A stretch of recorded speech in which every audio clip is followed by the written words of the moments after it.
Good evening, Dirigo followers. This is Christian Behr with Dirigo Safety, and I'm here tonight to introduce you to the Executive Director of the Maine Sheriffs Association, Mary-Anne LaMarre. We're going to be chatting a little bit about the enforcement of underage drinking laws program. And at this time, I would introduce Mary-Anne LaMarre. How are you tonight, Mary-Anne? I'm wonderful, Christian. Thank you for having me. Absolutely. I'm glad that we could take time to chat about this. So I guess I would like it if you could introduce what the enforcement of underage drinking laws program is all about. Certainly. Maine Sheriffs Association has been conducting compliance inspections across the state for almost 20 years. We've done these inspections for the state, and now we're doing them, of course, for Dirigo Safety. And what that entails is the Maine Sheriffs Association hires staff, they're part-time staff, and they are equipped with a minor, and they'll travel around the state and go into stores at off-premise licensees, stores that sell alcohol to be consumed elsewhere. And those minors attempt to purchase alcohol. If they do, the minor goes out to the car, and then the officer goes in and issues a summons. Right. And this is a program that I had some experience in working with you for a few years, going around the entire state of Maine and doing the exact same thing. Yes. It hasn't really changed that much over the years. The changes have been, of course, technology. We have much better data now, and it's Yeah. more accurate, more recent than in years past. Well, awesome. What I'm curious to know as well is how many or approximately do you know the agencies? Are there a number of agencies already involved that are going to be using this program right now that as we speak, or what can you say? Certainly. I understand that there are little less than 24 individual agencies that I'm aware of, but we conduct inspections from York County to Aroostook.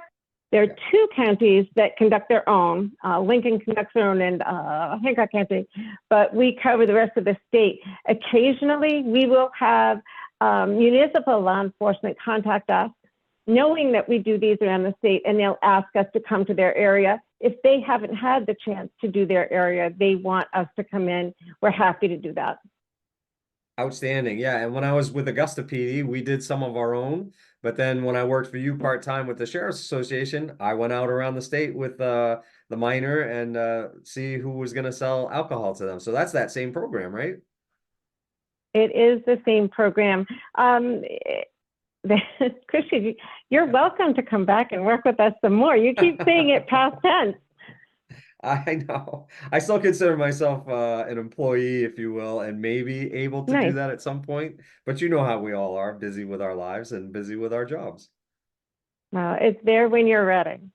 Well, I appreciate that so much. Now, I have another question for you, and I think this one goes to the point of maybe you can explain to the audience why is it so important that we're enforcing the underage drinking laws in the state of Maine? This is a great question, and I'm going to approach it a little differently than somebody without experience in underage drinking prevention. I've been involved behind the scenes on conducting these inspections and looking at data and seeing what happens when we conduct the inspections compared to periods of time when we haven't been doing these inspections. And we have some great data that shows how effective this program is. The first example I'll give you, the Mid-Coast area. A lot of those off-premise licensees close after the season. So if we don't hit those Mid-Coast licensees while they're operating, then we miss them for that entire year. So I remember one year in particular, we missed the Mid-Coast region just because of the timing. One grant had finished and the other one didn't start until late in the summer. So when we compared data from the previous year to missing a summer, then the following year, the violation rates went from 9% to 26%. That's in 2 years. So we know these underage drinking inspections or prevention inspections are very effective in keeping alcohol out of the hands of kids. My next example, of course, is the pandemic. right? Yep.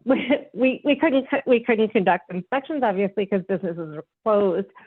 When we began inspections again, and that's when you were actively working for the Sheriffs Association, what we saw is an enormous increase in those inspections. You remember, Yep. we'd group chat with some of the other inspectors on our team, and the numbers were unlike anything I'd ever seen. Yes. So that's another real good example of what happens when you're not doing inspections and then you go back to doing them.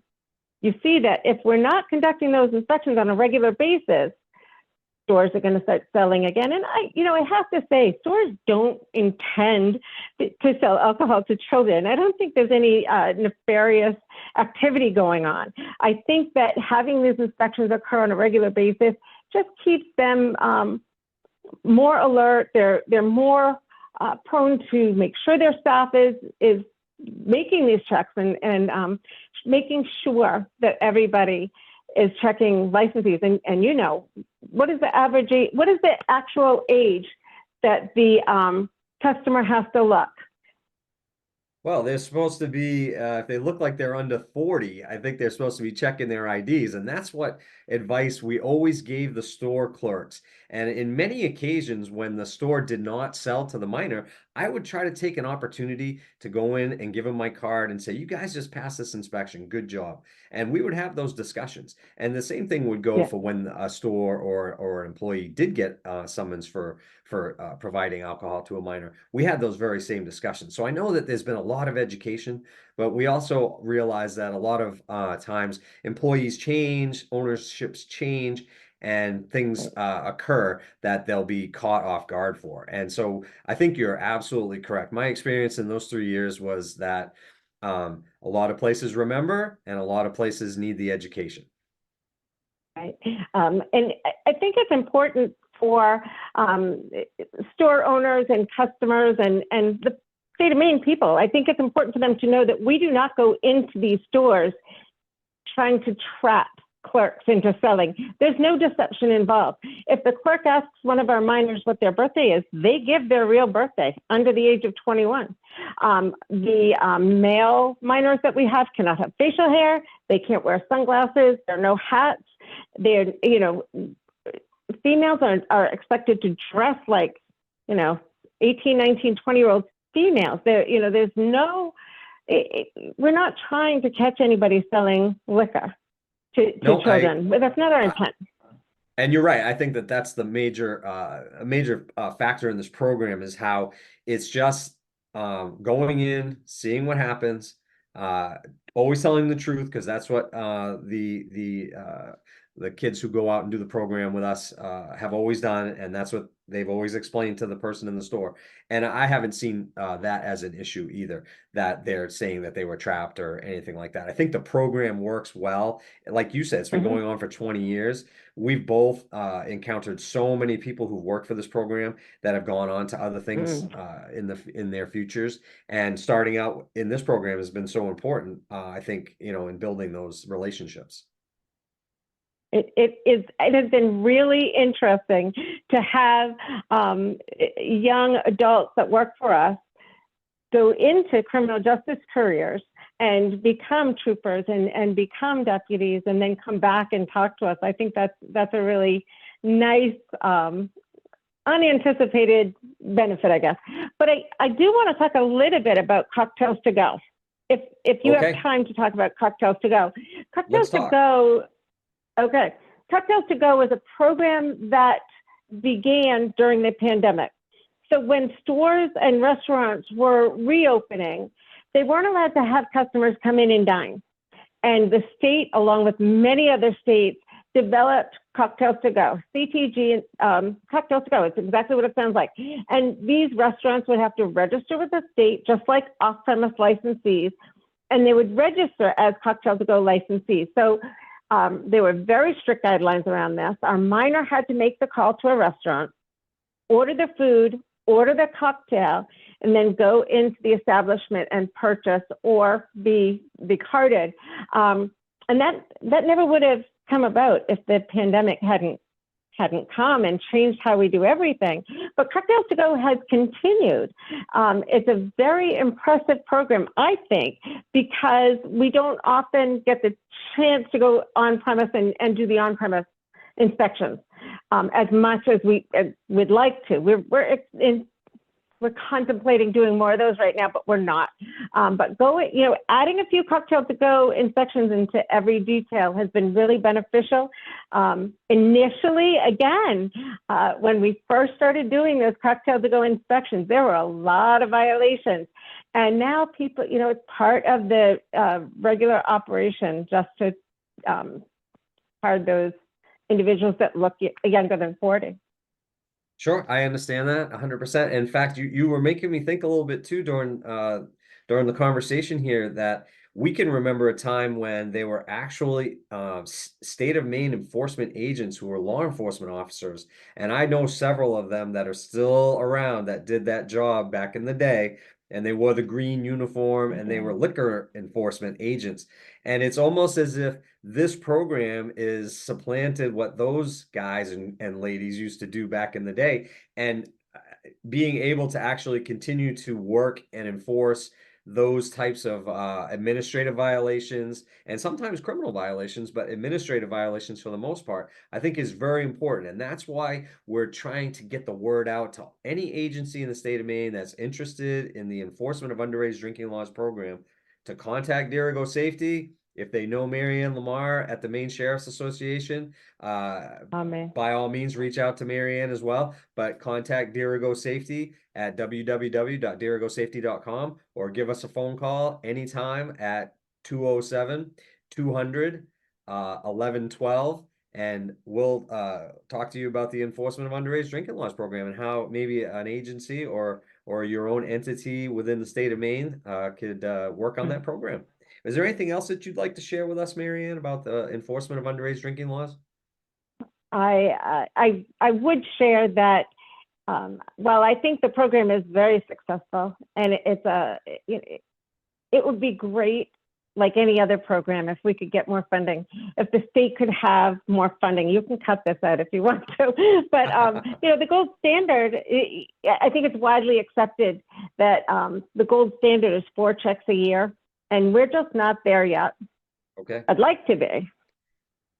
I know, and it's hard to get the job done, but I know you guys are working hard at that, and hopefully this partnership is going to help to do that and get more and more agencies involved, and maybe that'll help with funding in the future. I would like to add one more thing, if you don't mind, Christian. I think it's really important for any law enforcement agencies that are listening to this, for them to understand that we don't go into municipalities with the intent of doing anything that, we're not trying to override their work. We're not trying to, infringe on their communities. So, and you remember this, before any of our investigators go out on a detail, every single municipality is contacted. So those chiefs know we're coming, and they're giving contact information so that our inspectors can work directly with those municipalities. I think that's important. It's a collaboration that has worked really well for the Maine Sheriffs Association, and it builds those relationships, right, between sheriffs and those municipalities.